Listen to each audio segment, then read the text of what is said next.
Good afternoon, everyone. Thank you all so much for joining us for this pre-testing district testing coordinator meeting. That is a mouthful. I am Heather Peltier here at the TDOE. We will, I'm going to have everyone else here at the team with the TDOE introduce themselves, and then we will jump right into the agenda. Anna Dufer, Project Manager for Assessment Logistics. Mark Jackson, Assistant Director, Assessment Logistics. Megan Sellers, Project Manager for Special Assessment. Lori Morris, Special Populations Assessment. All right, thanks everyone. So this is our agenda today, and as you can see at the very end, so we have our Questar friends on the line as well, and we're going to be joined by them at the very end. They'll be coming in and doing some discussion with you all about what's been going on, and you'll have a chance to ask any questions of us and of the Questar team. So, so we will jump right into our presentation. All right, so important date, May 4th. This is the last day for the teacher-student connection for updating your demographic data in EIS, and it's also the last day of the testing window. So we just wanted to flag this very important date for everyone. All right, 2 technical issues. So first, we have gotten a lot of questions and concerns from teachers, from coaches, from principals, and other administrators, and we would greatly appreciate the help of you, the district testing coordinators, in helping spread the word about this. We want to make sure we got this information out to you all because I know people are very anxious about it.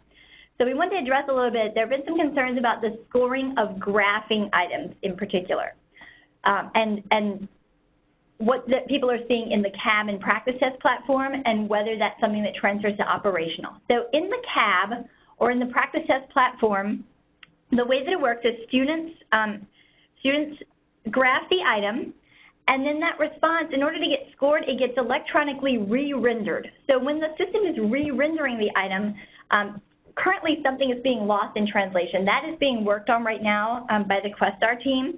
And so they are working to fix that so that doesn't happen, so that it becomes a one-to-one relationship. But that's how, basically how that item response is generated. For the operational test platform, it's actually a completely different process for capturing what that graph looks like. So rather than re-rendering the response, it generates an image. So basically it takes a snapshot, like it makes a JPEG or you know, some other image file of exactly what is on the student screen, and that flat image file is what's sent to scorers. So in this case, there is a one-to-one relationship between what the student enters and what the scorer sees for operational. If you can help us by communicating that with your teachers, you know, here are some of the fundamental differences in these 2 systems, although the platform looks the same to them in terms of student experience. We just want to make sure everyone's aware, you know, this is not a problem that will occur during the operational test platform. And this is something that Questar is working on for the CAB and the practice test platform. Questar is also continuing to do some additional end-to-end testing, just to make sure they've got additional checks in place so that this does not happen. This inaccurate re-rendering of the item does not happen during operational scoring.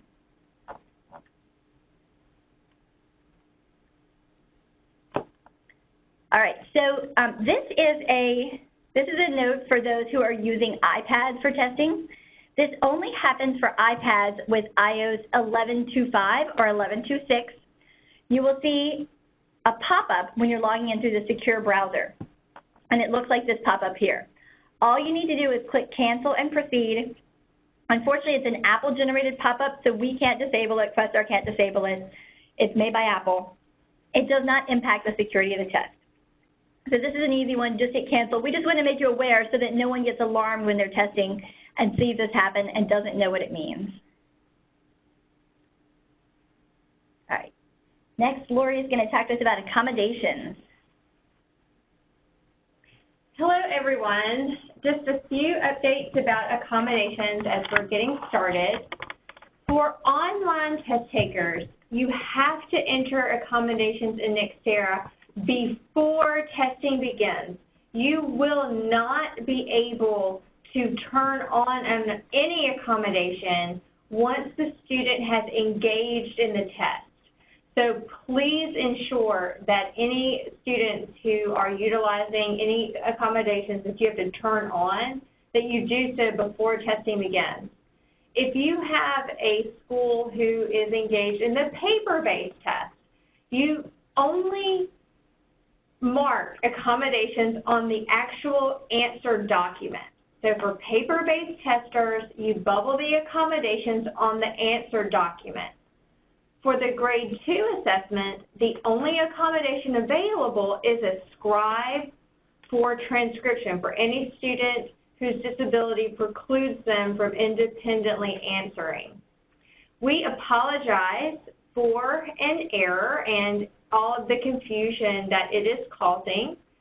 The EL accommodation bubble on grades 3 and 4, the EL accommodation bubbles R, T, and V were inadvertently left off of the answer document. So right now, the only EL accommodation you can mark on those grade answer documents is F. If your student utilizes the other accommodations for EL, you will simply keep documentation at the local level, and we will code those for those grade levels. Okay, so we've gotten a couple questions about this. We're going to save most of them until the end, but I think these should be easy to address real quickly right now. So first is, what happens if someone has bubbled in extended time for ESLs under the special education column? You need to erase that, because if your student is not duly identified, meaning if your student has it's EL only, they do not have special education identification, it will look like your student is receiving special education services when we look at the data on the back end.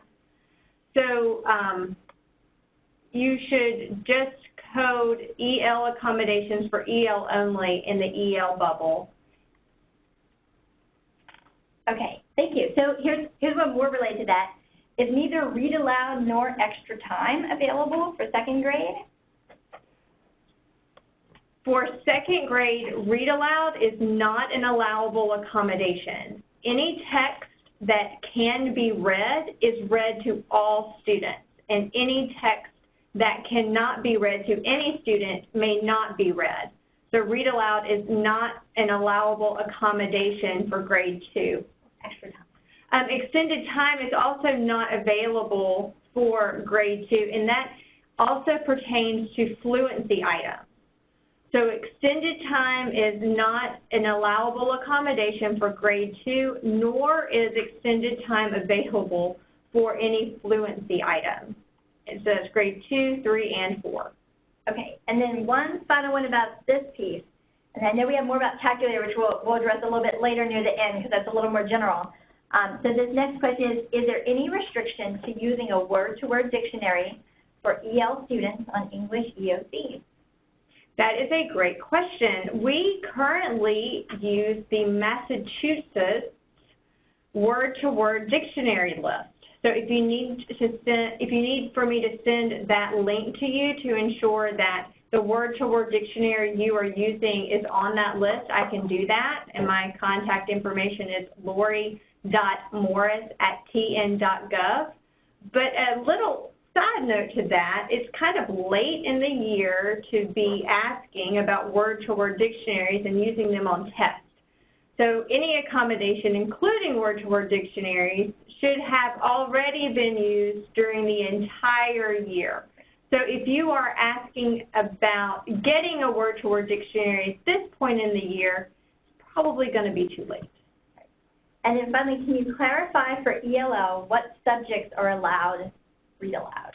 As an EL accommodation, students identified as EL T1 through T4 may have science read aloud to them as an EL accommodation. Any student with an identified need, and we're about to talk about what that means, may have math and social studies read aloud to them. EL could be an indication of a need for math and social studies if a student is identified as EL. And I just want to clarify one thing for the EL accommodations here.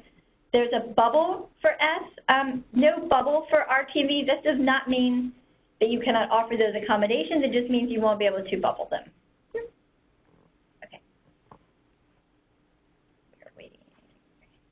And speaking of text-to-speech and or human reader for math and social studies, text-to-speech, if you are an online tester for the content areas of math and social studies, is an accessibility feature identified in advance. That means if your student routinely requires math and social studies text to be read aloud, then they may need that for the test. So you would need to turn that on before. However, there is a confusion in the way Nextera has identified text-to-speech, and it uses the term accommodation. So please don't become confused on the Nextera platform. So if you have a student who requires accessibility features of text-to-speech for math and social studies, you will turn on the quote accommodation in Nextera, but don't equate the term accommodation for math and social studies to a need for an IEP, 504 plan, or EL status. So we had someone comment that second graders have been getting extended time throughout the year, but now they can't on the test. Parents and teachers are concerned. Maybe do you want to communicate maybe directly with Lori? Because I know we've gotten a couple of questions about this. So let's, if you could just send an email to Lori Morris, and we will, we'll definitely kind of give you a deeper explanation, kind of beyond the, behind the test design and this particular accommodation. Are we going this way? Yes. Okay. AMOs, adding students. All right, additional material orders. There is a form available in Live Binder that you can use. If you have attempted to send this form previously and you got a bounce back error for the email address that was attached to it, be aware we've updated this. I guess the initial email address was working for some people but not for others. I don't even know how that happens, but apparently that was possible. So, so that happened. So we've now updated it, and it is a email address that works for all. And for those of you who made comment that there's no row for answer documents, you're right. Use the rows for test booklets right now and just put AD next to the numbers of what you need. We are having Questar add those rows and should have that updated either by end of day today or tomorrow. Right. Although be aware, an order for the test booklet includes answer documents, as the form says. So this is only if you only need answer documents, not test booklets. And I know we've gotten a couple of communications maybe with people that had a mismatch between subpart 1 and then subpart 2 and above in terms of the particular form. So you're having to order some additional materials. Okay.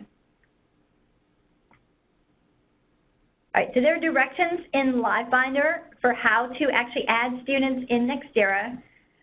During the first 2 weeks of the test window, so this is now upon us, so we have taken away the directions for before the testing window. During those first 2 weeks, you will enter students into your SIS. You will submit to EIS to obtain a student ID number. This is done by your EIS person at your district. Then you will need to take the additional step of contacting DT support, which is our EIS help desk, and tell them you need to have these students moved into Nextera. They will take it from there and do what is called a scalpel. It's called the scalpel tool. Scalpel tool sounds very strategic and surgical, right? And they will insert these specific students into the Nextera system for you. So this is the process during the first 2 weeks. During the last week, it changes a little bit. Things get a little more madness. So you will enter students into your SIS, still submit to EIS to obtain a student ID number. And then once you have that student ID number, you can enter the students into Nextera. Although it's really important to make sure that you, it's very important to make sure that when you do that, obviously you enter that student information number in correctly, because that makes all the difference between getting an accurate result and making sure those results align to the correct student.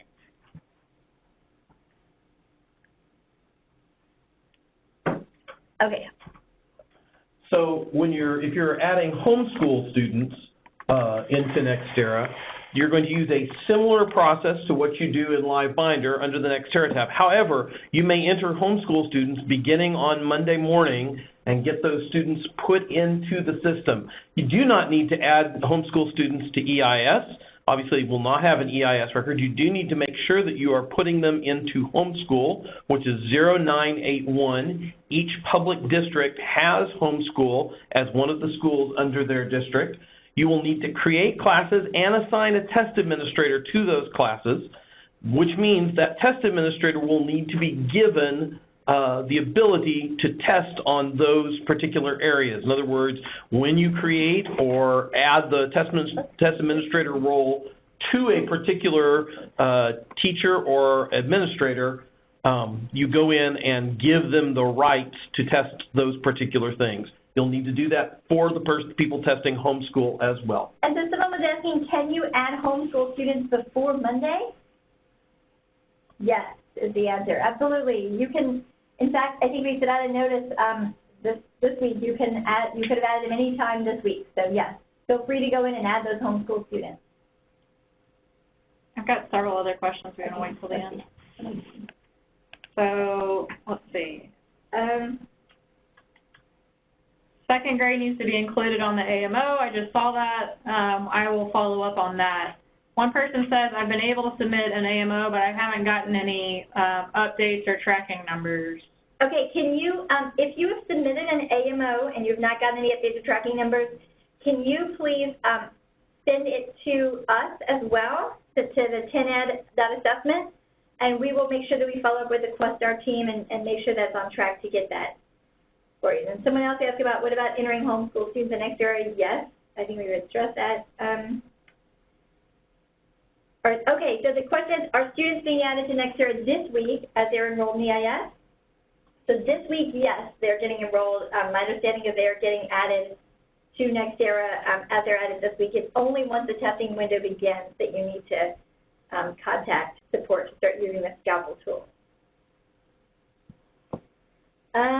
So there was also a question about homebound students taking the 5 through 8 online assessment after school hours.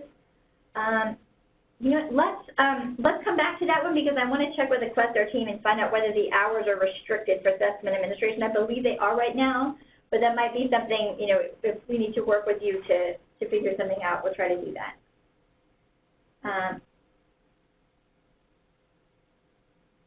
And then someone asked, can we start with homeschool students tomorrow? I don't know if that means start adding homeschool students or start testing homeschool students. Start adding homeschool students, yes, you can add them all this week.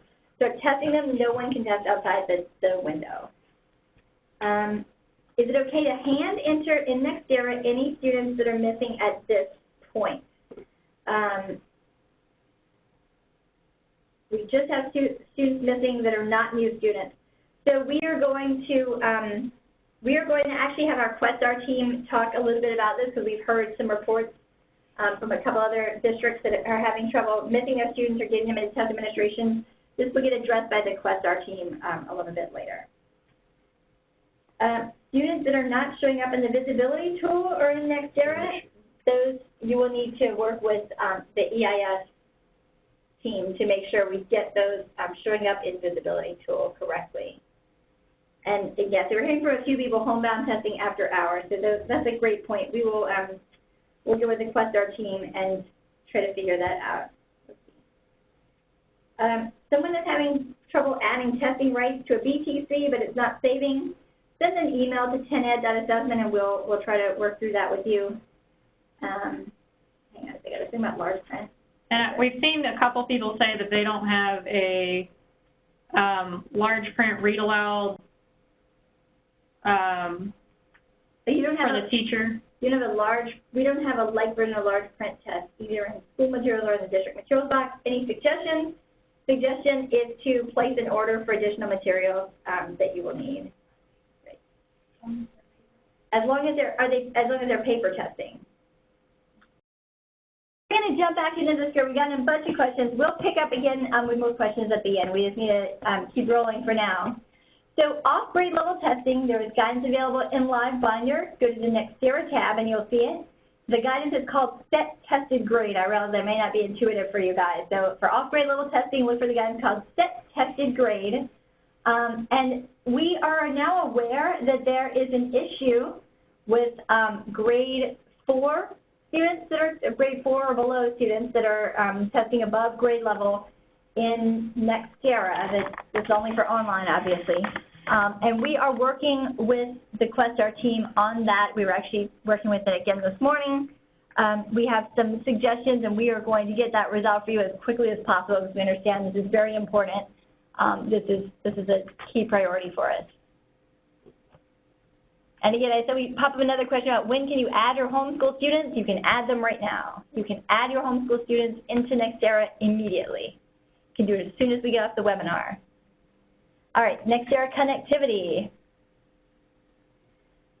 Oh gosh, it's a little bit smaller than I would like it to be. So we just wanted to kind of quickly review with you the Nextera, the way that the Nextera platform works in 3 cases. So cases when you have continuous internet connection, cases when maybe you don't have continuous internet connection, it's kind of coming down and up, and then cases where suppose it just drops, something happens with your server. So what happens is a student logs in, selects a test session, this first student action, and you can see the arrow goes over to the Questar server. It requests a test package, which downloads onto the student device. Student starts entering responses. The student response is called a heartbeat, occurs in the background every 30 seconds. It's sending the responses up to the student, up to the Questar server, so they're recording those student responses. When the student completes the test, they upload it to the final student responses to Questar server. Server confirms response receipt, the test will then exit. This is our best case scenario, right? Everything goes well, no interruption in service. Let's go to the next one. All right, so here's what happens if the internet connection drops, but then gets restored while you're testing. The same thing initially, right? They go log in, they select it. At this point, you have connectivity, download the test package onto the device. Then the internet connection gets lost. The student is entering responses, and you can see they're stored on the student device. When the connection gets restored, those responses then get communicated up to the Questar server, and then it continues as before. The test gets complete, they log the final student responses. Now, here is what happens if the internet connection just gets lost. So they log in, they downloaded it, they start entering responses, connection is lost, it saves on the device. So they complete the test, final student response saves on the device. So if the connection is not restored, those student responses will remain on the device. So once the connection is restored, the student should log back in on the original device and submit their test. So let's go over a couple details into this. All right, so first of all, those images reference a heartbeat. Heartbeat transmits every 30 seconds after that initial download. It's only 2 to 3 kilobytes, so it's a very small amount of information. It's not going to generate real slowdowns on your network. And a heartbeat includes, it registers all interactions, clicks, entering answers, navigation, changing answers, tool selection. It's timestamped. Session state transmits every 60 seconds after the initial download, and it's all student responses entered to that point of the session state transmit. Again, 2 to 3 kilobytes, very small. Go on. All right, so here are, for your planning purposes, so action steps. What do you do if the device goes offline? First, don't let other students test on that device until the original student's test is submitted. And you can confirm in Nextera admin that the student's test was submitted. So until you see that confirmation, don't let anyone else jump on that device and start testing.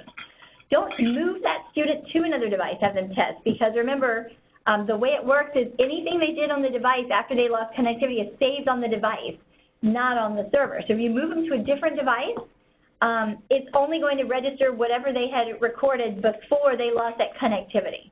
So don't move them to another device. For Chromebooks and iPads, a hard reset is okay. That will force a reconnect to Questar. And when in doubt, call Questar customer service. It's really important that you not try moving devices or letting other kids test on that, because that's when we're going to end up with lost tests. All right, grades 3 and 4. Okay, so, and I see that we have a question, maybe Randy or someone from the Questar team can address about With the practice test, sounds like the same thing happened during practice testing, and when students logged back in, their responses were gone. So I'm not sure if practice tests work the same way. That was what I explained was the way operational works.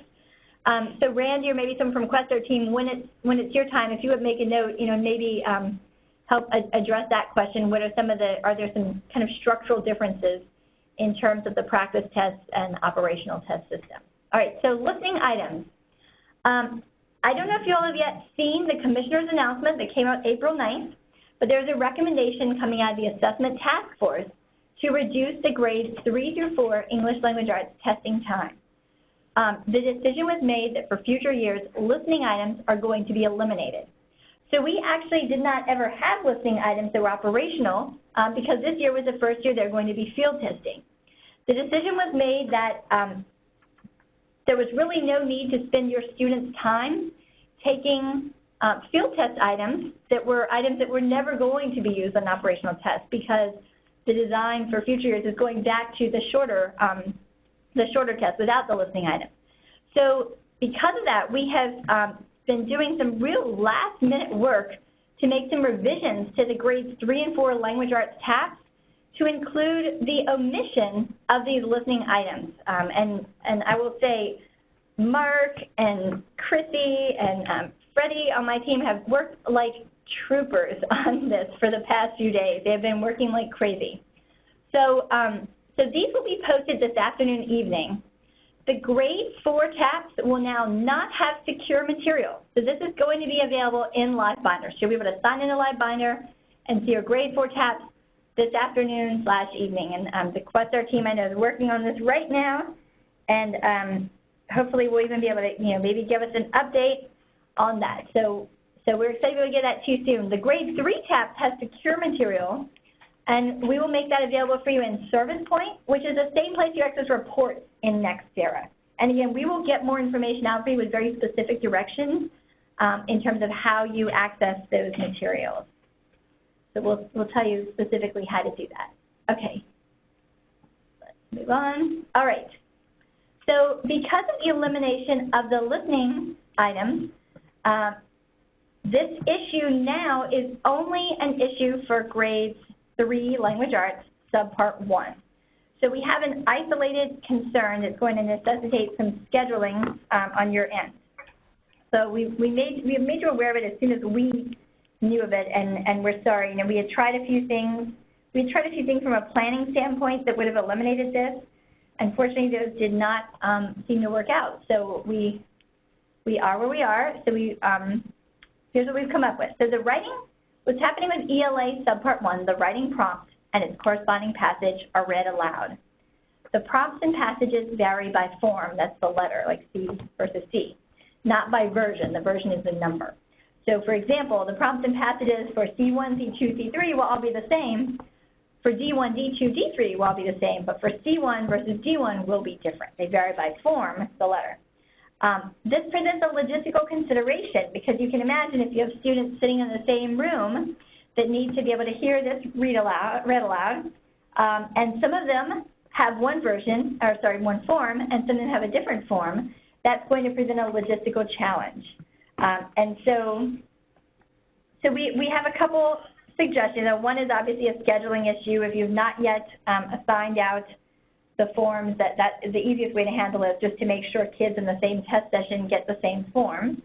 If you've already signed them out, it's possible to do some maybe some scheduling to make sure you've got kids with the same form sitting in the same room. We also have, I've heard from some of you that because of how they were scheduled out, you might then need some additional materials to make sure that kids are all getting the same form. That is okay too. Go ahead and place that additional materials order. And, I know Questar team is going to be working to get those out to you as fast as possible. So we just want to make you aware of this logistical issue.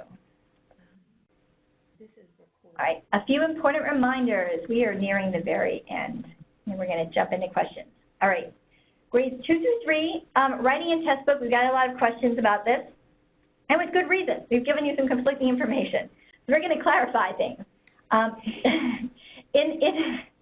We attempted to do things that, we attempted to give some guidance that really, if the original guidance was followed, would have eliminated the problem. So the problem is this. As you can see on the picture here, there are some scan markers around the sides, around the bottom of the test booklet.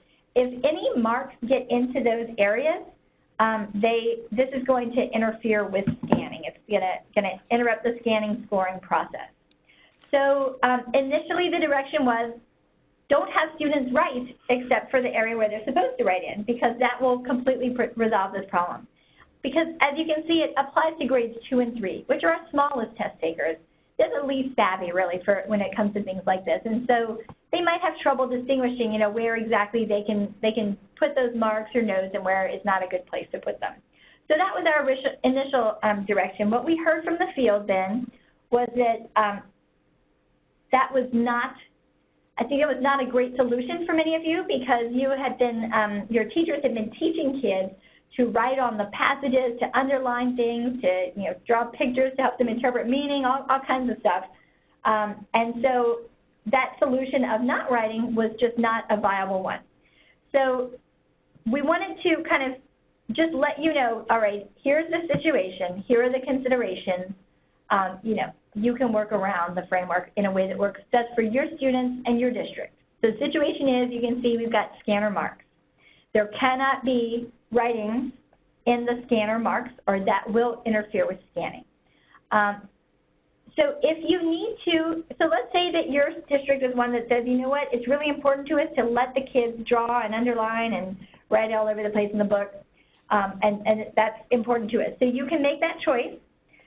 Suppose this happens. I think we just want you to be aware this then means there needs to be additional vigilance on the part of the test administrator to make sure that this isn't happening, that kids are writing in the wrong spot. And if they are writing in the wrong spot, you can feel free to erase any marks that are the stray marks in those areas. But we, just as if you were, you know, doing anything with cleanup of any sort for test materials, because it's secure student test materials, 2 adults should be present. And that way there's no question, you know, of anyone accusing anyone of any impropriety. So this is our strong recommendation. If you go that route, be vigilant about where they're marking. If they do mark in the wrong spot, you can erase it. Just make sure you've got 2 adults present so that there's no question that arises. And Heather, I saw a question come up in the chat about whether they could use pencil or highlighter in the test booklets. Yes. And so the answer is, I think the directions say yellow highlighter. It needs to be a yellow highlighter. Other colors will interfere with scanning. Yellow will not. So yellow highlighter is perfectly acceptable. Using a pencil in the consumable test books is what Heather was just talking to you about. That is a decision that you need to make wisely on your part. In anything that is not a consumable test book, of course they can use a pencil to mark, to underline, to do whatever kind of work that they need to do. Right, because those will not get scanned, so then don't present the same challenge. So we just wanted to, we apologize in trying to help you prevent a problem. We inadvertently caused some confusion, and so we're giving you the full situation. You get to decide what works best for your schools and your district. Okay. Sorry, it's slow. All right. So ELA subpart 1 for grades 4 through 8. We just wanted to flag for you the answer document is the same. The answer document for subpart 1 is the same for both versions. So you'll see, for both forms. You'll see it says on the answer document C/D. This means the test administrator must bubble in, or has the student bubble in, and must check for accuracy the form and the version number in order for that test to be scored. Because if that isn't bubbled, because this form is used for both, the scores have no way of knowing which one the student is responding to. So we just wanted to flag this for you. Be vigilant about making sure your test administrators return every single one of these student answer documents, subpart 1, grades 4 through 8, ELA, with form and version bubbled in. We had a question about the last slide. It says, does student work have to be erased or just marks in the scanner marks? And I believe it's the latter, just marks in the scanner marks. So any student work, so what's interfering with scanning is not the content. What's interfering with scanning is the location of the writing, right? So it's the location of the writing.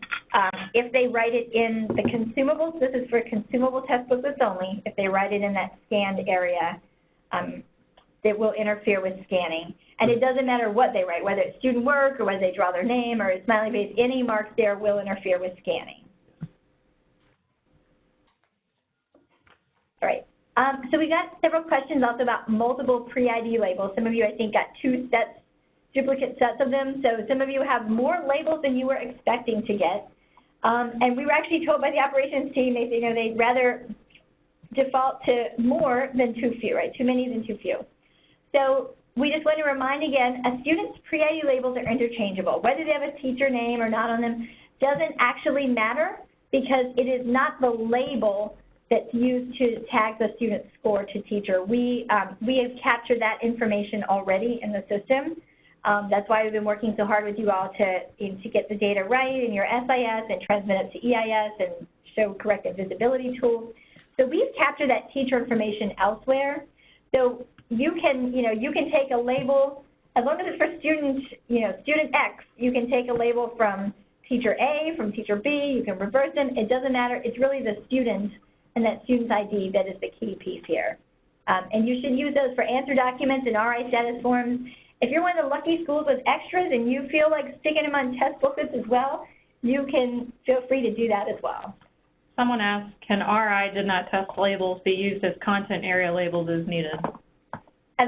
All the labels are interchangeable. So yes, all of these pre-ID labels completely interchangeable. And I think that knocked out about half of our chat questions. Yes. So one of the things to remember, guys, is the source of truth is EIS, and that's what's going to be used for raw score reporting and for class reports, all of that information.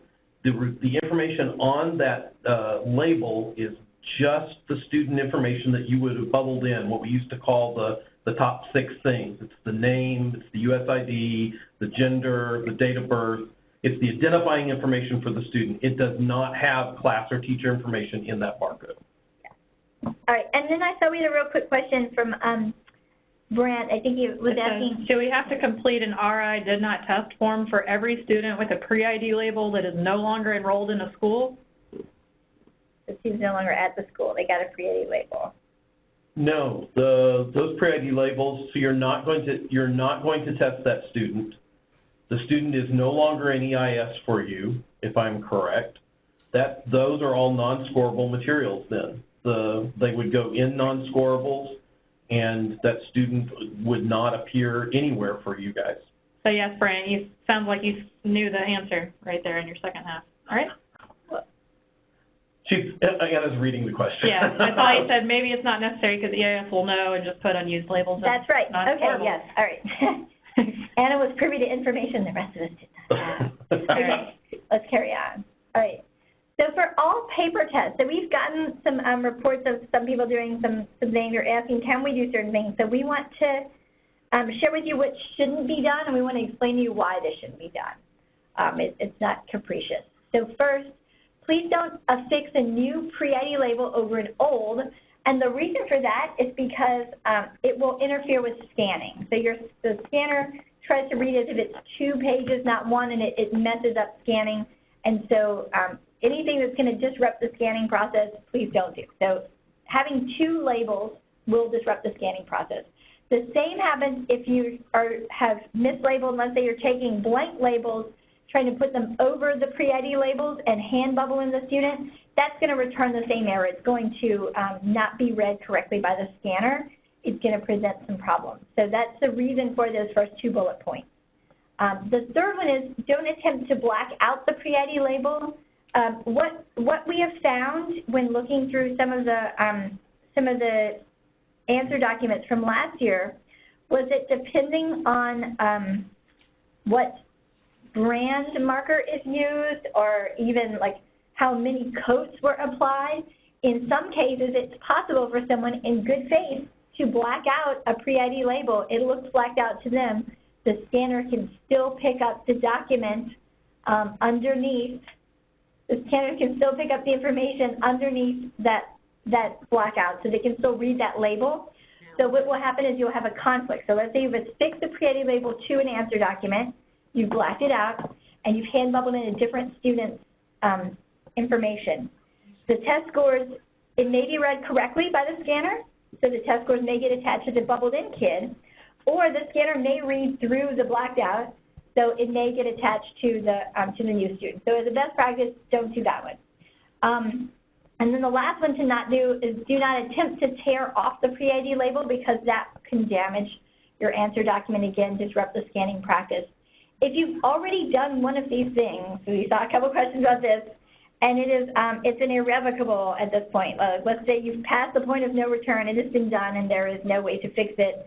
Our best suggestion is to, so first of all, at the district office, you have additional materials. So hopefully that will be sufficient. I don't know how widespread the issue is. If the issue is sufficiently widespread that it necessitates additional materials, go ahead and right away place an additional materials order. And you can also flag that for us as well as something you make sure we get a rush on that for you, so that we get those delivered to you, okay? All right, coming. Okay, support during testing. We have the Nextera Customer Service Center open 6 a.m. to 5 p.m. time daily. There's a phone number and email address, and then there's also chat feature. There's a Tactical Operations Center for technology directors, and these are, so it's available again every day in the testing window, 7 a.m. to 4:30 p.m. Central. Here's the phone number, here's the passcode. So work with your technology director if this is something, if you need to take advantage of this. We have text message alerts through Remind, and these are for any kind of system-wide issues. So if you want to sign up for this, again, this is completely optional, and please remember text messaging rates may apply if you have one of those pay-as-you-go text message plans. But here's the information for how you would sign up for that. And then we will be having these daily webinars every day at 2:30 p.m. Central. I want to flag this as a change from fall. Fall we did at 3:30, but we heard from our friends on the Eastern time zone that they would really appreciate if we made it just a little bit earlier. So 2:30 p.m. every day we'll have these daily webinars. We'll be here, and TDOE will be here, and Quester will be here, and we will be available to answer your questions and help you troubleshoot and alert you of anything that's going on. Best way to keep up to date. Any questions? Someone says, can we get a remind message when you see that you're not able to meet a deadline you've given us? I would say it depends on on the urgency of whatever the particular thing is. Mm-hmm. So that would probably be we have been directed to use the remind messages very sparingly because of the fact that not everyone has a text plan that includes text messaging, and so some people are being charged for the text messages. So we've been directed by our legal counsel for those reasons to please be very sparing in terms of how remind is used. Let's see. It says, will daily webinars be mainly about online testing or include information about online and paper pencil? So it will actually, I think, depend on wherever we might be having concerns. So if you are paper pencil testing and you need you need to talk to us and talk to the Quester team about something that you're facing, feel free to jump into the daily webinar because we will have a question and answer session. So that's a really good way to grab both of our teams at the same time and, ask us whatever is going on for you. Of course, you've got other routes of reaches, will be available for you as we normally are as well. These are just kind of ways to get us live and in person at a set time every single day. You've got us as a captive audience. All right, recent resources on LiveBinder. I'm not going to read through all of these, but you can see we've got quite a few additional resources that have been added recently. And I did have I saw a question pop up that I just want to jump back to. Someone was asking about, clarify again, the omission of listening items for grades 3 and 4.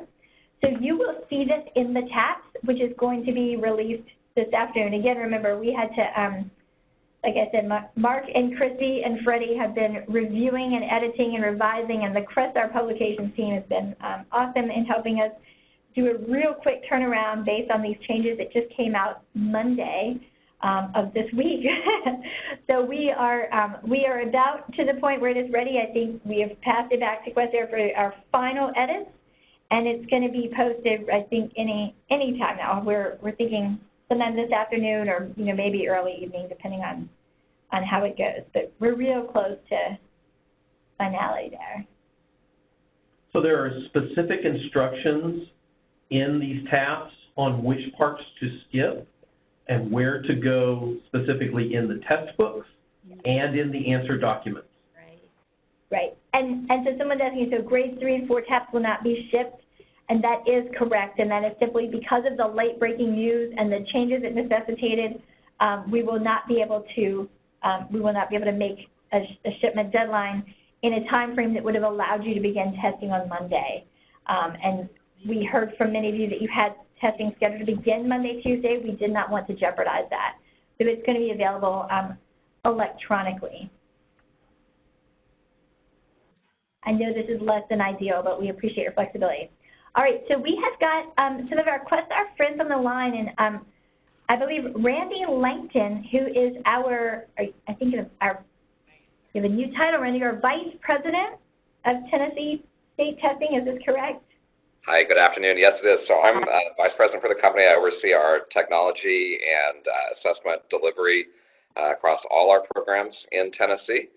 And I am joined actually in our operations center today by a couple of folks that are going to help with the Q&A. I have Leah Comfort, who oversees our technology portfolio, Todd Rackey, who's our Vice President over our product team, and Susan Witt, who's one of our business analysts. So before I get started, I do want to take just a minute to say thank you all very much for the opportunity to work with you and for joining us today and letting us share some additional information with you.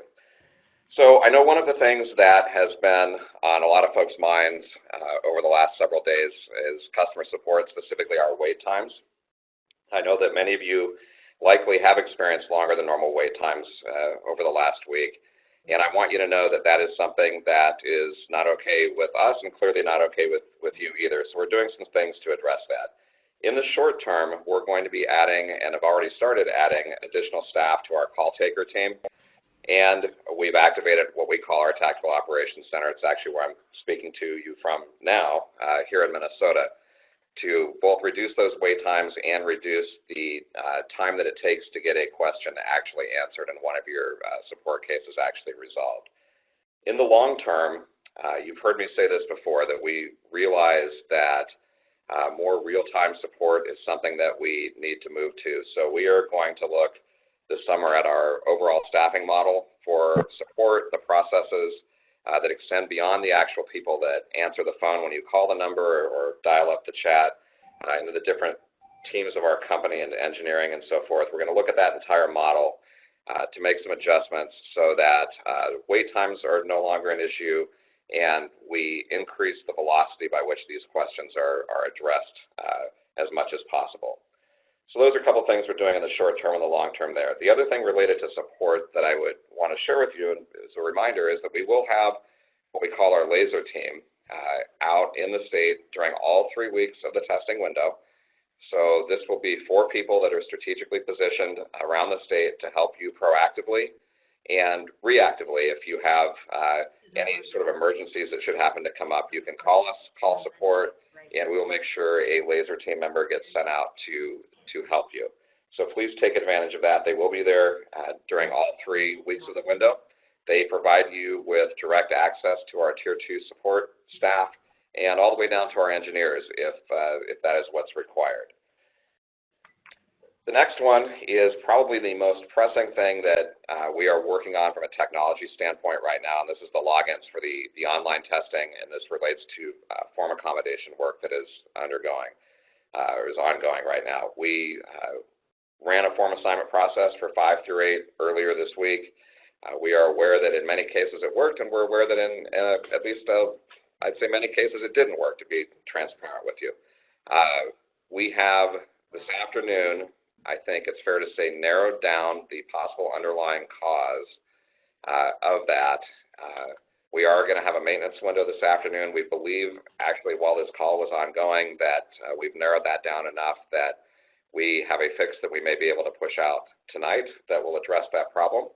I do want you to know that it is the #1 thing on our list now. We know you have to print login tickets. We know this is really, really important, and it's really important to us as well. The second thing is in a way related, which is setting the accommodations. We actually think that some of the problems that you're seeing with the accommodations, and the reason that in some cases the forms were not assigned and thus you're not getting the login tickets. The login tickets may be related to a problem with the accommodation setting. So we actually think that may be the underlying cause. That's a theory that we're chasing right now, and like I say, the note that was handed to me a little while ago during this call indicates that we may have narrowed that down sufficiently at this point to apply a fix a little bit later this afternoon. Again, I do want to reiterate that that's really our highest priority at this point. One of the other items that came up earlier had to do with the rendering of the items, the graphing items in particular, in CAB and in the practice environment. And I think Heather did a very good job of explaining what happens there. In the practice environment in CAB, we use what's called an image rendering engine to re-render those images on the platform for you to see, for the people that are evaluating those to see. For our operational testing, it's an actual image file that is sent off to our scoring infrastructure and thus to our human readers. So it's a different mechanism to render that. We are continuing to test that to make sure that it is okay. And we will also have the ability to look at the images, obviously, as they're coming in and look at item performance and see if we see anything on the backside. But at this point, I do want to assure you that those are two different mechanisms to get that to our human readers, and they are not connected. Last thing I'd want to talk to you about quickly has to do with some questions that occasionally come up around scoring rules and how the human scoring works and how certain things are interpreted. I want you to know that our human readers are trained to take an interpretation of anything that is most advantageous to the student. So what that means is that unless a math question, as an example, says that you ought to reduce something, the answer 75 over 100 would be correct, as 3/4 would be correct, as would writing out 3/4.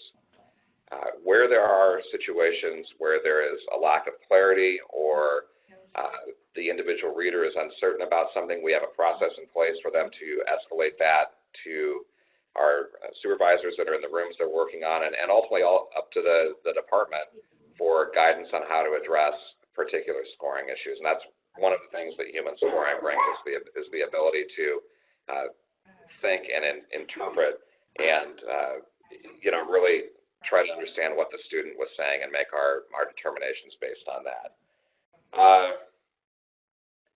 With one of the questions, the last thing that's not on this slide here related to one of the questions that came in, and that was the practice test and the potential loss of data there. So Dr. Peltier actually did a fantastic job of explaining our technology and how that works and what you ought to do if you do lose connectivity. The practice platform is actually based on the same platform. I was told that there were a couple of cases that we investigated related to practice and data loss where those heartbeats were actually empty. We weren't getting anything coming across. We do have the ability to do what's called a cache recovery for the operational testing, which is to actually, for lack of a better word, sort of suck in the data that is on that local device. And then using a combination of that cache, the heartbeats that we did receive, the session states that we did receive, we can effectively replay that student's entire test and recover the data that way. So I would reiterate that it is super important that if you do have a student that's on a device that's lost connectivity, please do not have them attempt to start on another device, and please do not have another student attempt to retest on that same student's device. The other thing that I do want to add related to the technology is that during the testing, you should not activate any network management tools that may cause the cache to be erased. Once that cache is erased, we actually have no way of recovering anything. So if you took a look at our sort of worst case scenario, which is where we'd have to go out and do an actual cache recovery, if something has happened to that cache that's caused it to be erased, we don't have a way to get it back. So with that, I think that would conclude our presentation, and we can certainly join the department now in taking your questions. Okay, so we have we have a couple of different ones, and Randy, maybe there's something that you all can. It looks like I'm seeing at least two right now that are questions. So one is a question about pre-ID labels. What happens if a school has gone ahead and, maybe because we heard some districts, for example, have put, let's say, a pre-ID label on and created a mismatch between subpart 1 and then the remaining subparts. So now they can't actually use one of those subparts, or maybe, for grade 3, they've already put students who are testing in the same room onto different forms. So they're going to have to do an additional materials order for some of the answer documents, test booklets. They're asking, is there any way to do an additional materials order for pre-ID labels? I can find out from our operations team if we can send another set of labels out. The greater concern I would have, though, is the answer documents and what's on the answer documents, because as you correctly mentioned earlier, if you try to affix one label over another one, it won't scan correctly. We use very high precision, very high speed scanners, and that does cause an issue with the scanning. So what I would ask is if we could take that one offline and see if we can get a solution for that caller that potentially is a little bit faster than an AMO order just for labels, and also make sure that we have integrity in the scanning process and that the documents themselves don't have an issue. So that's great news. So yes, all right. So that sounds good. Sounds like there might be some hope for that. And then we had a question about AMOs, like the turnaround time for AMOs, Randy, and then people are wondering if they should be receiving a confirmation email or tracking numbers after putting in an AMO. So there should be a confirmation from us that your AMO has been entered successfully. I will check and see with our support team if we can provide tracking numbers on those so that you have some visibility into where the package is that you've asked for. Jim, unfortunately, was not able to join us on the call this afternoon, so I will have to go back and check with him. All right. So can I have the, can I control some of these? So one of the questions that came up was about teacher-student connection that we saw. I saw a couple of different folks. If you have students that have been withdrawn from your school and are no longer there, the teacher is going to remove them from her roster in TSC. Then the DTC or PTC can move them onto the ineligible roster. They are withdrawn from your school and they no longer need to be rostered to anyone. Remember, really important, TSC is only about creating the linkage file for SAS for TVOS. The only information that is going from that linkage file is the instructional availability and the instructional responsibility. So in other words, F, P, or X, and then the percentage that teacher is taking. There is no TSC for alt, and there is no TSC for grade 2. Okay. All right. A couple more. So, Brant, I know that you've got some questions specific, and I know that there have been several meetings with your team over at Shelby. So, I would say in your specific situation, maybe let's take this one offline in terms of getting the kids in there. Oh, Brant is not alone. Okay. I don't know how many. I don't know that this is widespread anywhere else, at least based on the numbers we're seeing. I know that everyone has some missing students, but I'm not sure if it's widespread anywhere. So I think, I think in terms of the direction, the Scalpel tool works very well for getting students into Nextera. What we found is it's very effective. And if we need to hand enter, we can do this on a small basis. Where I'd be reluctant is to hand enter thousands of students, students on a really large scale. So I think just to be clear to everyone, we're not talking kind of one-off kids. We're talking, large numbers at this point. I hope that makes sense. We've pulled the numbers. There is no, I think there's no other district in quite the same position that Brant is in terms of the volume. Entering students on Nextera. Okay. All right. So we are. So another TSC question that's come up is about students that are not yet appearing in TSC, but if they are already appearing in the visibility tool in Nextera, you need to contact Randa via a contact support ticket in EdTools.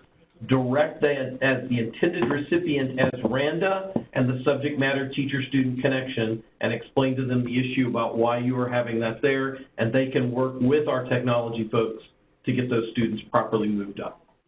But there are students that Okay. All right, let's see. Sorry, I'm coming up because I know we've got a lot of activity, but I want to kind of make sure we haven't missed something. So we're going to just start up at the top and kind of work our way through here. So someone is saying they have submitted AMOs but haven't received confirmation email, no tracking information. Again, please contact us through Tenet Assessment, and we will help you work that. And the same with the questions for AMO. Let's see, homeschool students. I think we've addressed that one. Homebound students. Oh yes. Okay. So homebound students after hours. I think it's a question. I don't know if the Questor team can assist us with this.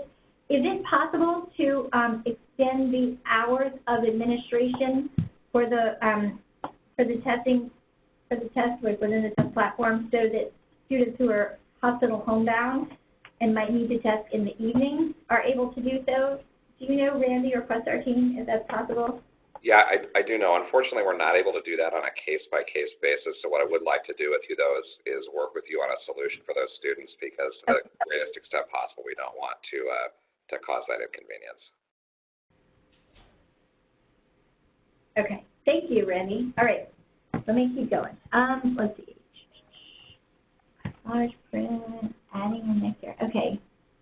I'm going to talk about the next year one in 1 minute. Adding testing rights. We already addressed that one. Large print. Homeschool. 2 middle school students who are taking geometry at the high school. How can we add them at the high school for just one course? That is I feel like that's a very specific question. Maybe wait, what's happening?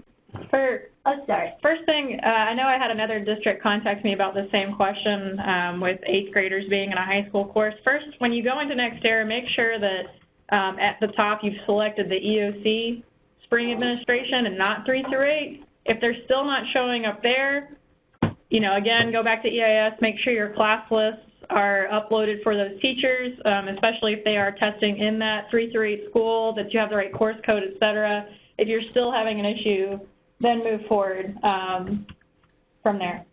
Yeah, you can work with us individually, and we can help you troubleshoot any specific ones like that. All right, so let's see what else. This is Anna. You can reach out to me about EIS stuff and data if you want. So I will say, let me just say this, because I know we've gotten a lot of chatter about the students not showing up in Nextera. The best way to do it, the cleanest way to do it, is through the process that we've set up, because that way we make sure that there are no misses. Because I know, everyone is going to try their hardest to enter in the kids' student IDs, and what we saw last year was that even with everyone's best efforts, there were a lot of incorrect student IDs entered. And unfortunately, when a student ID gets entered incorrectly, that means those results don't get tied to that correct student. Sometimes it means they get tied to a completely different student, which creates delays in scoring and all that. And we are really committed to getting our data clean, which is the first step to getting you your test results on time. All that being said, we understand that there are going to be some cases when the process is just not working for you, and you're going to need to be able to hand enter the students. That is why we gave you that permission in Nextera. So you all, as district testing coordinators, do have the ability to add students. We've given you direction to it. What we're saying here is we're outlining the process that we hope you will follow. We hope that if you have to hand enter students, that it's done very judiciously and only in really urgent kind of time-sensitive situations, or situations where you've made your best efforts to work them through the process and they haven't. So this is not an absolute, don't do that. It's just we're outlining the process for you that we hope that you will follow, or at least follow through many of your students. So I think we've got some isolated cases of districts where we're targeting students in the nature of thousands here, which is, I think, really different than if you're talking in the nature of I've got 10 kids in my district. And so I just want to make sure everyone's clear, the directions given. There is a magnitude consideration as well, because when you're hand entering student IDs, you can hand enter 10, much less likely you're going to make mistakes in your hand entering, 1,300. So, that's a big difference. Okay, so I'm just going through these to see if you don't have any more questions and you feel like you've mastered everything that we have told you and you are ready to roll, you can feel free to hop off because we are just going to go through and do some Q&A at this point. But thank you, if you are hopping off, thank you for everyone who took the time to spend your afternoon with us. Let me see what else. To Lori and Donnie and other folks who are struggling with getting students into TSC, I've raised that issue again. Thank you for your feedback. I'm raising that issue very specifically again with the folks at Randa, and hopefully we'll have more word for you in the morning. All right, so this says, during practice, some students locked up during a submission, they logged out, logged back in, but all their responses were gone. So Randy and team, is the way that the student responses are captured happening differently for practice tests than operational? No, it happens in the same way. What we found was that on a few cases that I'm aware of that we investigated, the heartbeats came across empty. We did not, as I understand it, attempt cache recoveries on those. We would have the ability, of course, to do that in the operational testing. So if for whatever reason the student was testing, we did get empty heartbeats, which is highly unusual, to be honest with you. We still could send someone out to do that cache recovery, either online or through a plug-in to the device, and we'd have the ability to get that back. Okay.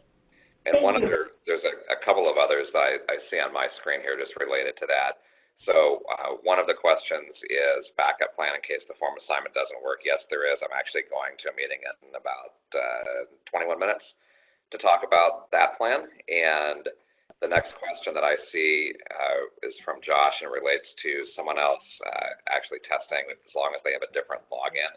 We did message one of our engineers while we were going through the other Q&A, and he's related that, yes, that is okay, as long as they do use a separate login and they're not using any kind of a generic login for the device, that's okay. Okay. We also, I saw a question from someone who said they were told by Questar customer support that they can affix double labels. What we have been told was by the operations team at Questar that this will interfere with scanning. So can someone from the Questar team speak to that? I want to make sure that we all have the best information. Double labels will interfere with scanning. Okay. So we apologize. We will find the agent that told you that, and we will make sure that everyone has a correct understanding of that. Thank you so much. Yes, we apologize. Sometimes incorrect answers do get given. It's a crazy time of year, and so this is why we're happy to have these webinars and make sure everyone is getting really accurate information. So thank you for hanging in there with us. Okay, let's see what else. So Tony asked us about unique accommodations request forms. When will we hear back on those, and what is the process for delivery? At this point, if you have not heard specifically back from us that it is a no, what's going to happen is that those will be sent to you via an EdTools message on Monday morning to maintain security for those forms. And you will have instructions and the form that you need. So someone is asking, you've got an interim teacher and you're wondering how to get that teacher set up correctly into the register as a teacher of record and get them a teacher ID. Contact us or Questar customer service. What do you think, Mark? Because we can help get an interim teacher and a teacher of record set up in the system. So something EIS help desk would help with. To set up into Nextera, it would either be us or Questar customer service to do that. So you can either contact us or Questar customer service. We'll help you get that resolved. And if you contact us and it's not us, we will work with you to get a ticket taken out with Questar customer service. Let's see what else. When will this presentation be available on LiveBinder? This is Anna, and I'm responsible for posting things to LiveBinder. I've got this recording. Hopefully it'll work this time. I apologize about the last webinar and not being able to convert that file into a usable format. but I will post this probably this evening, either right after the presentation or later this evening. All right, I know Randy has already addressed the hold time for Questar, customer support. Let's get it out.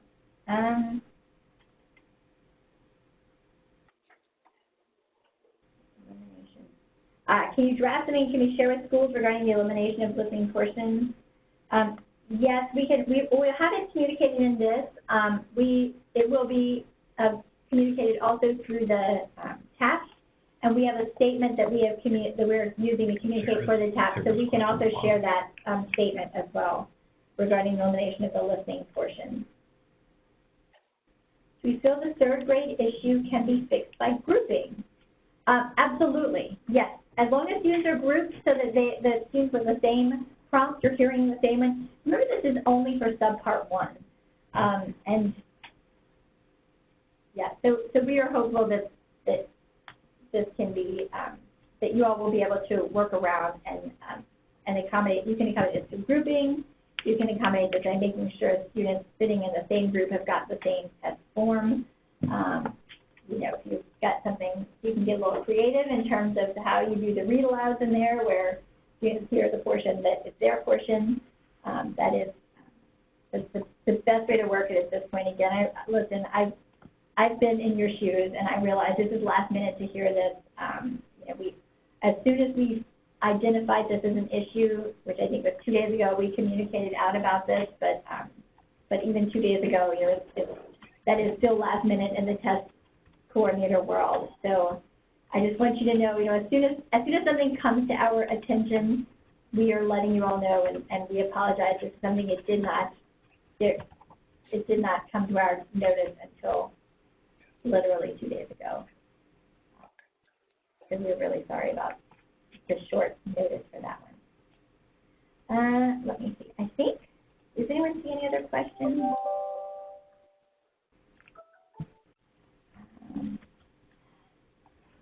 I don't think I see any other questions. If anyone has any other questions, and maybe I missed it because you can see I think there are about 500 questions in there, you know, please go ahead and retype it if you don't mind.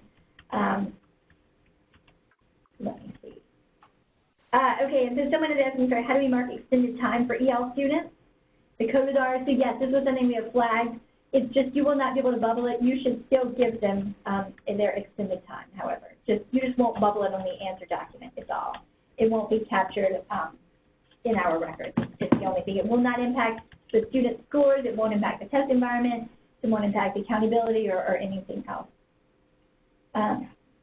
Will students that just moved into a district be placed in TSC, Mark? Yes, it should be. Those should be updating on a regular basis. If you're having an issue with that, please let us know and give Randa a contact support ticket if they are not updating. If they are in Nextera, if they've come through EIS to the visibility tool and are showing up in Nextera, they should also show up in TSC. Okay, so a couple that I want to make sure I address. So one is, I'm seeing testing grade on set as an accessibility and accommodation on all of my students in the middle school. Is that statewide, or is that an issue with my BTC there? I'm not sure what this is. Can someone from Questar team speak to that? I'm sorry, is the question, I'm trying to find the question in the list. Okay. The question is, it says, I am seeing testing grade on set as an accessibility and accommodation option on all of my students at the middle school. So the question is that statewide? Is that an issue with the BTC? Does anyone know what that is?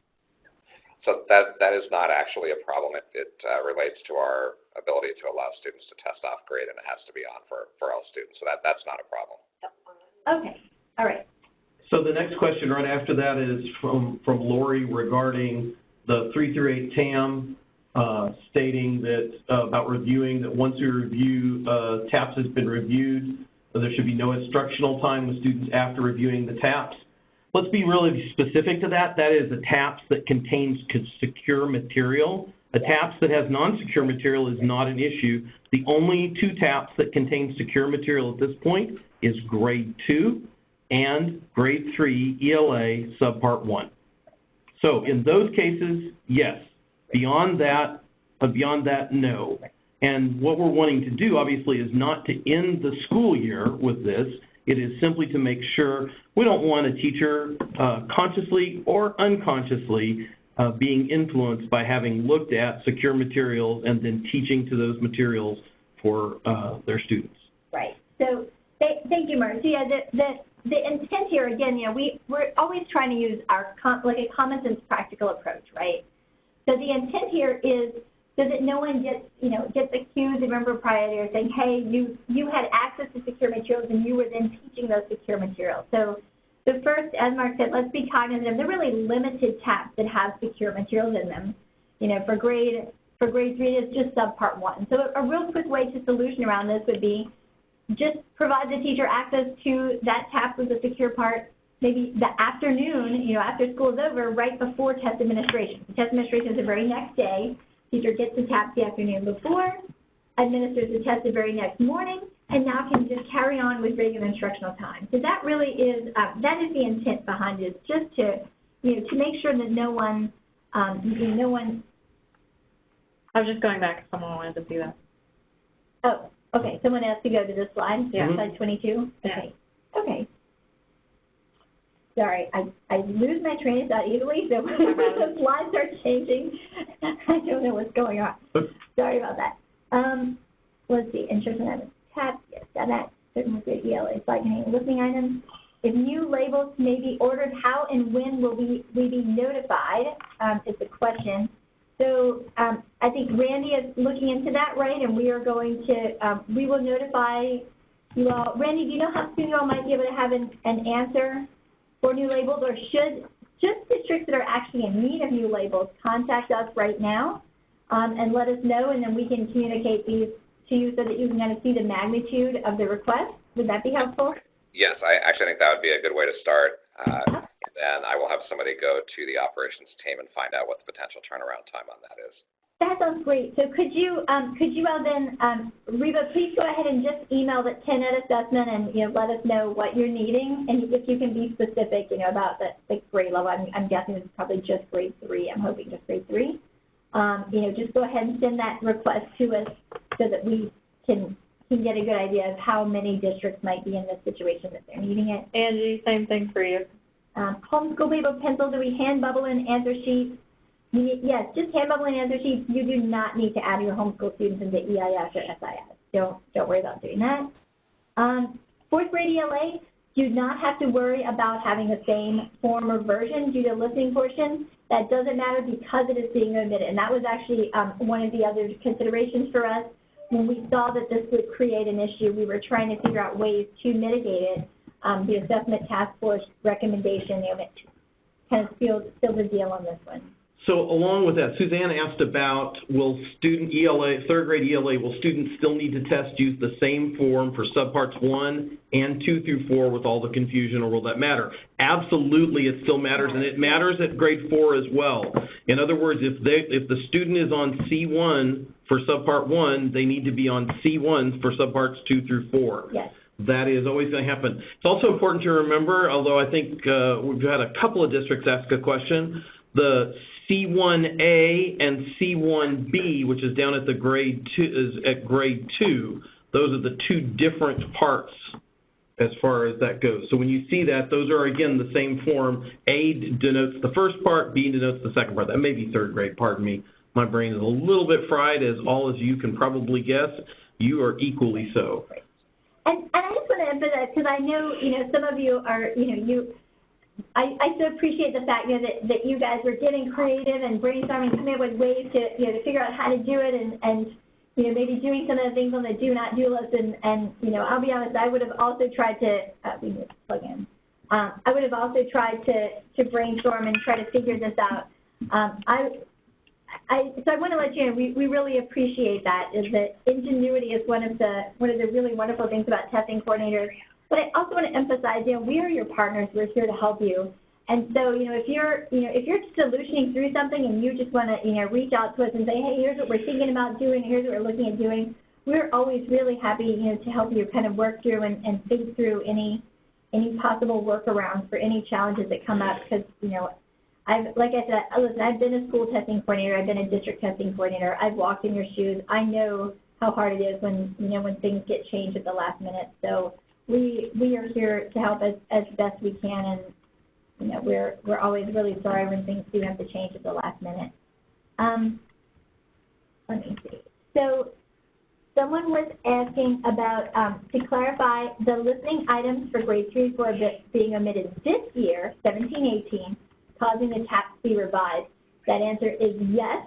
They will also not be present on the test for future years. That was out of the recommendation from the assessment task force. So really that was what kind of triggered the removal this year, because they are field test items this year. There's no need to field test items, right, if they're not going to be used in future years. So hence the omission of those.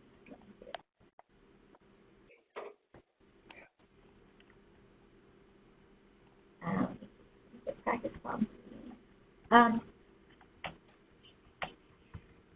I'm sorry, we're reading and trying to do.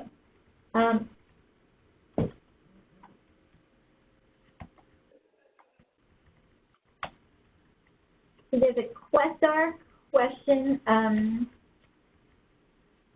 2 students who are at an alternate school are moving back to the regular school, which would change the teachers. Changes were made in SIS and showing in ETS with a starting testing on Monday. Can we change the course codes in Nextera, or is it something we should contact Questar to complete?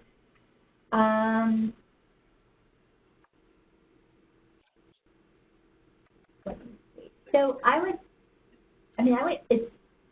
it sounds like you're making a change in your SIS and sending the EIS. You might want to contact the help desk to make sure that it goes through as a scalpel tool, if I'm understanding the question correctly. If I'm not understanding it correctly. Something I'm noticing is it says the alternate school doesn't have its own school number, and they're already, no? It won't. No, alternate school will not have its own number.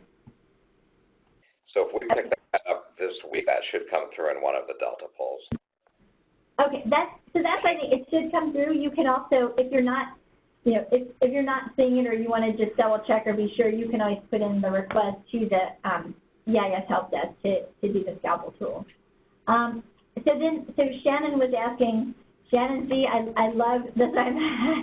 I love the ingenuity. Thank you. Is there any solution to the no labels over the old labels? Can we, talk about sticking up for the scanners? So yes, unfortunately, we've been asking about this.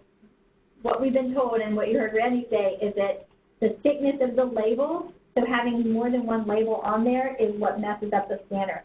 So if the scanner says, wow, this thing is really thick, I think it's page 2, and doesn't scan it as the correct page is what the way it has been explained to me. So I think, especially at this point, if you've already got some labels affixed over others, it's now already too thick for the scanner to read, is what we're understanding. And then the question is, will times change for grade 3 to 4 ELA? I do not believe that is the case. We can double check with the design team about that, but I do not believe that the time will change for that. And the reason for that is because there's been such widespread communications about testing time. If someone has, if you all have particularly strong feelings one way or the other,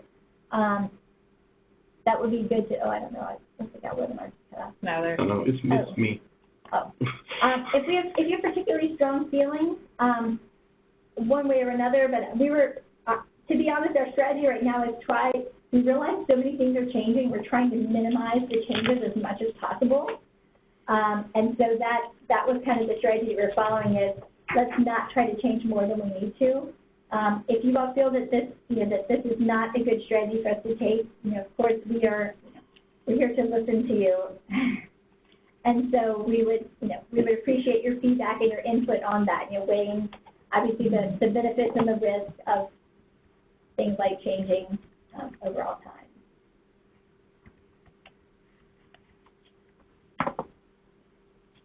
Have we answered the question about homeschool students testing after hours, or homebound students testing after hours?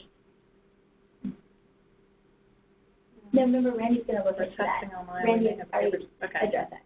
And so yes, there's been so much information in the call. We're going to post this information so that you have it available. We'll be posting it this afternoon. It will be available for you, and we're also going to copy and paste all of the chat and try to summarize some of it, kind of condense it so that we group common questions. Now there are going to be, so I'm sorry, where the listening items are in their own subparts. Yes, I'm sorry. How about this? We'll take this offline because I don't want to keep you here. I know we've run over time. We'll send out some additional guidance on that, the timing of the subparts as well. All right. I think we've reached the end of the questions. So thank you all, everyone. Thanks so much.